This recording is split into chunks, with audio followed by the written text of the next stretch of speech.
coming from a Hawaiian community where we made sure that the person to your left and your right, your neighbor, had something to eat every night. Right. That's just, they did not have the aloha spirit. No, they did not have the damn aloha spirit, man. So yeah. All right, let's talk. And by the way, like, I watched the show and I'm glad we're talking about it. I'm glad I've had a chance to pick your brain on things because it's a show, right? Like Kay said, they're out there for a month, but it's only an 8-episode show. So they got to condense down so much. So there's a whole bunch of stuff that you were telling me that I didn't know. For example, the fights for the totem, like, you watch the show and it looks like they're like maybe a couple of minutes, but how long? What's the setup? Yeah. So the setup is actually, that's a 2 out of 3, right? So if you and your teammate, so if a man versus a man, you go into the ring 1-on-1. If you get challenged by the opposite sex, they get to pick somebody of the opposite sex, and then you get to pick somebody of the opposite sex. Right. So I got challenged by a girl. Right. So she gets to pick a guy to come into the ring. Yep. I have to pick somebody from my tribe. Right. And again, you don't know what's going to happen until you're in there. Right. So then it turns out that they're throwing knees, they're throwing elbows, and it's supposed to go 2 of 3 rounds. Right. Or best of 2 out of 3. Our fight went almost 9 rounds. And these 2 people are pretty jacked, right? They're buff, and there's me, and then I have Christina, who's from Kentucky. She didn't make it in the grade. 47 years old or about there. So I know we're the underdog, right? She fought her heart out. Yeah. They couldn't beat us. It kept going to sudden death to the point where me getting kneed and the total. How long is a round? You'll go until this stalemate. So that if you're not fighting, so we could be holding on to it, tugging back and forth. It's just going to keep going until there's a stalemate, meaning one of us falls down, we put our body on it. Right? And no one can get it. Yeah. So 9 rounds. I mean, how long is that? Like 20 minutes, 30 minutes?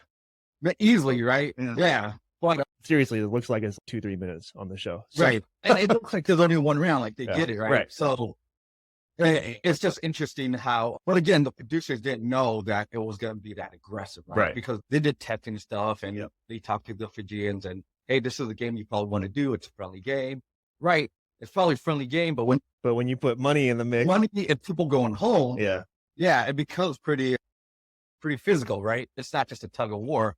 And trust me, there were moments where I was like, dude, I could just break this guy's wrist. Yeah. Right. Oh, drop a knee. Yeah. Right here. And choke him out. Yeah. But then I would have been a piece of shit person for doing that. And I would have been sent home because they knew what to look out for if I were to do anything. They didn't know what to look out for if the other team were to do something. Right. All right. So let's talk about your big catch. Oh, man.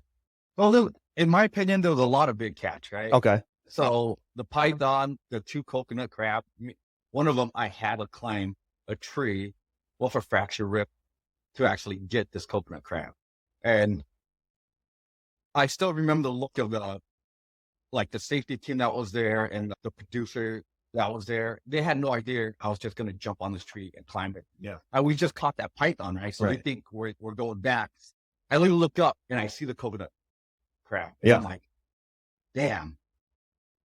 By the way, if you guys don't know what a coconut crab looks like, I didn't know before I watched the show. They are huge.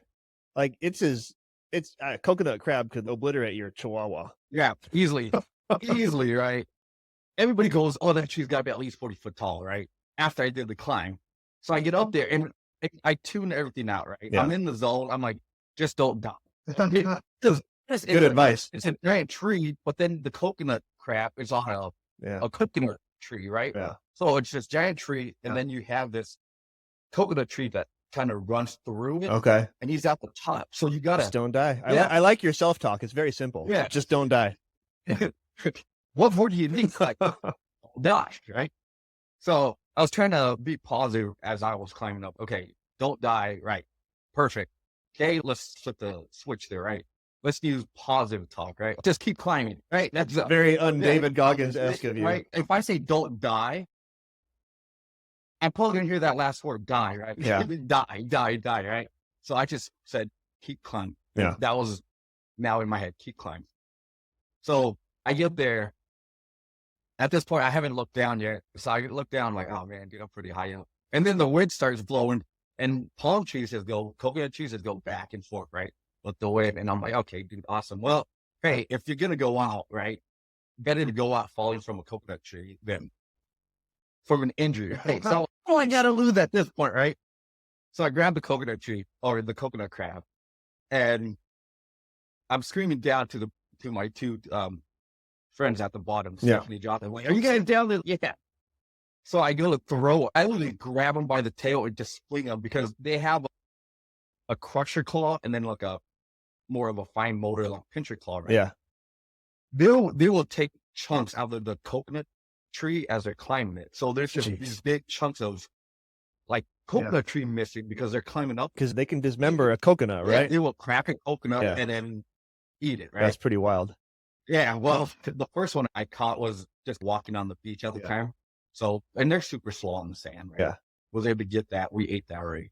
This was the one I wanted just because it was bigger and it was up in that tree, right? And I wouldn't even know that, hey, I knew that I climbed coconut tree as a kid. Can I still do it, right? So that was my challenge to myself as well. So I throw them down. And then Stephanie dropped it like, where is he? I'm like, shit. Then I throw him into the water, right? Because it's right over the ocean as well. Waves coming in. I'm like, man. So I get down. The little sucker, freaking, as he's falling, grabs on to a branch of the tree. And they're like, no. That's pretty good. Like, I'm impressed that a slow crab can grab something midair as it's falling. Yeah, and just hang on. And they're like, oh, can we see him? We're just going to try to get him. And I'm like, okay, cool. At this point, I didn't realize that I can't make a U-turn, right? So I literally had to climb. So you're going down backwards. And I still hear them going, don't fall, don't slow. And I'm like, dude. Great advice. Yeah, great advice, right? So I'm like, thanks, guys. Well, I'm trying to fall, right? Yeah. Stupid trees in the way, right? So I finally make it down. I don't quite go all the way down. And I see where he's at. And I'm like, son of a bitch. So now I have to shimmy myself across the tree and yank him down, right? Okay. So I do that. So you had to get him a second time. Yeah, I get him a second time. So I make it down, and at this point, the adrenaline high, I don't feel the pain.